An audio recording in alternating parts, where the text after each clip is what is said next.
இன்னோட நம்ம கிளாஸில் சாப்டர் 18 தான் பார்க்க போகிறோம். 18th சாப்டர் பார்க்க போகிறோம். ஓகேங்களா? இப்போ ஆல்ரெடி நம்ம இதில் பார்த்ததான் ப்ரிசைடிங் வவ்வல் ஃபாலோவிங்.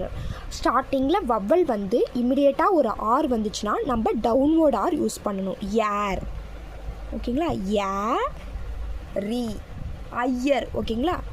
ஐயர், ஓகேங்களா? டிப்தான்ஸும் ஒரு விதமான வவ்வல் தான். டிப்தான்ஸ் வந்து இமிடியேட்டாக ஒரு ஆர் வருது, நம்ம டவுன்வோர்ட் ஆர் யூஸ் பண்ணணும். ரேப், ரேப், ஓகேங்களா?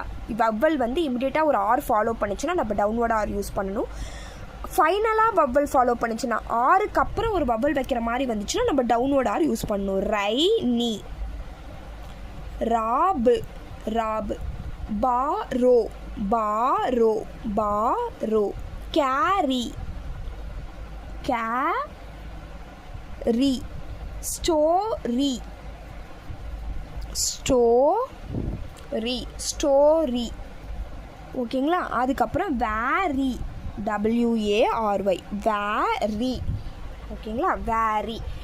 Initial R followed by M, ஓகேங்களா? ஆனால் எம் வந்தால் மட்டும் நம்ம ப்ரிசைடிங்கில் வவ்வல் இருக்குது, ஃபாலோவிங்கில் வவ்வல் இருக்குது, எதுவுமே பார்க்க வேணாம், டவுன்வோர்ட் ஆர் யூஸ் பண்ணணும். ஏன்னா நம்ம கன்வீனியன்ஸ்க்காக தான். இப்படி ஆர் போட்டு இப்படி எம் போட்டோன்னா ஸ்பீடாக எழுதும் போது லைட்டாக கொஞ்சம் ஸ்லாண்ட் ஆனாலுமே எல் ஆகிடும். அந்த மிஸ்டேக் நம்ம அவாய்ட் பண்ணுறதுக்காக நம்ம எம் வந்துச்சுன்னா எம்மோட ஆர் வரக்குள்ளே நம்ம டவுன்வோர்ட் மோஷன் யூஸ் பண்ணுறோம். ராம், டவுன்வோர்ட் ஆர் யூஸ் பண்ணுறோம். when r is immediately followed by T, D, chay, J, இதெல்லாம் ஸ்ட்ரைட் ஸ்ட்ரோக்குன்னு சொல்லுவோம். ஏன்னா டி ஸ்ட்ரைட்டாக இருக்கா, டி, சே, ஜே, அது எந்த வாட்டத்தில் வேணால் இருக்கலாம், ஸ்ட்ரைட்டாக இருக்கும். இத்து, கல்லு, கல்லு, டபிள்யூ, ஓகேங்களா? இந்த ஸ்ட்ரோக்லாம் வந்து ஒரு ஆர் வந்துச்சுன்னா நம்ம அப்போர்ட் ஆர் யூஸ் பண்ணணும். ஐ ரேட், ஐ ரேட், ஆர்ச், ஆர் இச். ஏன்னா இப்போ டவுன்வோர்ட் ஆர் போட்டு இப்படி சே போடுறத விட அப்போர்ட் ஆர் போட்டு சே போடுறது ஈஸி.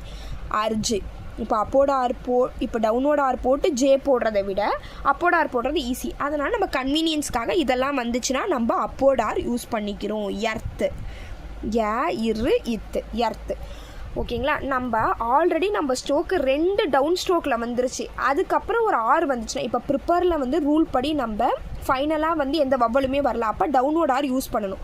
ஆல்ரெடி நம்ம ஸ்ட்ரோக்கோட லென்த்து ரொம்ப பெருசாகிடுச்சு.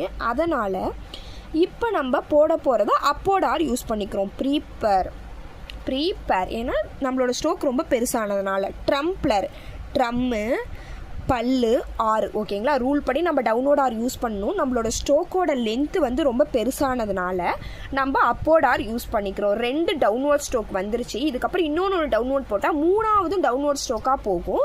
அது அடுத்த லைனை கிராஸ் ஆகும், ஓகேங்களா? அடுத்த லைன் எழுதும் போது டிஸ்டர்பாக இருக்கிறதுனால நம்ம அப்போர்ட் ஆர் யூஸ் பண்ணிக்கிறோம். when downward form is easier, write an FRV using downward R. Pinafore, Pinafore, ஓகேங்களா? இந்த மாதிரி FV வந்துச்சுன்னா அதுக்கப்புறம் இமீடியட்டாக ஒரு ஆர் வந்துச்சுன்னா அந்த ஆரை நம்ம டவுன்வோர்டு மோஷனில் யூஸ் பண்ணுறோம். ஏன்னா வந்து வளைஞ்ச ஸ்ட்ரோக்கோட வளைஞ்சு போடுறது ஈஸி. ஸ்டஃபல் ஆல்ரெடி நம்ம கை வளைஞ்சிருக்கு, அது கூட ஈஸியாக நம்மளால் டவுன்வோர்டு ஆரை வளைக்க முடியும். அதனால் டவுன்வோர்டு ஆர் யூஸ் பண்ணிக்கிறோம். A straight upstroke, the upward form is easier because it avoids an angle, ஓகேங்களா? ஆல்ரெடி 2 அப்போர்ட் ஆர் வந்துருச்சு. ரோர், வேர், W1, அது கூட ஒரு அப்போர்டு, 2 அப்போர்டு ஸ்ட்ரோக் வந்துருச்சு. இப்போ 3ஆவதாக ஒரு அப்போர்டு ஸ்ட்ரோக் வந்துச்சுன்னா அதை நம்ம டவுன்வோர்டில் யூஸ் பண்ணிக்கிறோம். ரோரர், ரூல் படி பார்த்தா 2 அப்போர்டு ஸ்ட்ரோக் தான் யூஸ் பண்ணணும். 3ஆவதாக வந்துச்சுன்னா அதை நம்ம டவுன்வோர்ட் ஸ்ட்ரோக் யூஸ் பண்ணணும். ரோரர், ரோ, இரர், ஓகேங்களா? இப்போ 3 ஆர் போட்டோன்னா நம்ம இதை வந்து கண்டுபிடிக்க முடியாது எத்தனை ஆர் இதில் இருக்குது அப்படின்னு சொல்கிறது. அது மேலே இருக்கிற லைனை டிஸ்டர்ப் பண்ணும். அதனால் 2 ஸ்ட்ரோக்கை மட்டும் அப்போர்டில் போட்டுக்கிட்டு அடுத்ததாக வர ஸ்ட்ரோக்கை நம்ம டவுன்வோர்ட் ஆராக யூஸ் பண்ணிக்கிறோம். Okay, thank you. பாக்கி இருக்கிறத நெக்ஸ்ட் கிளாஸில் பார்க்கலாம்.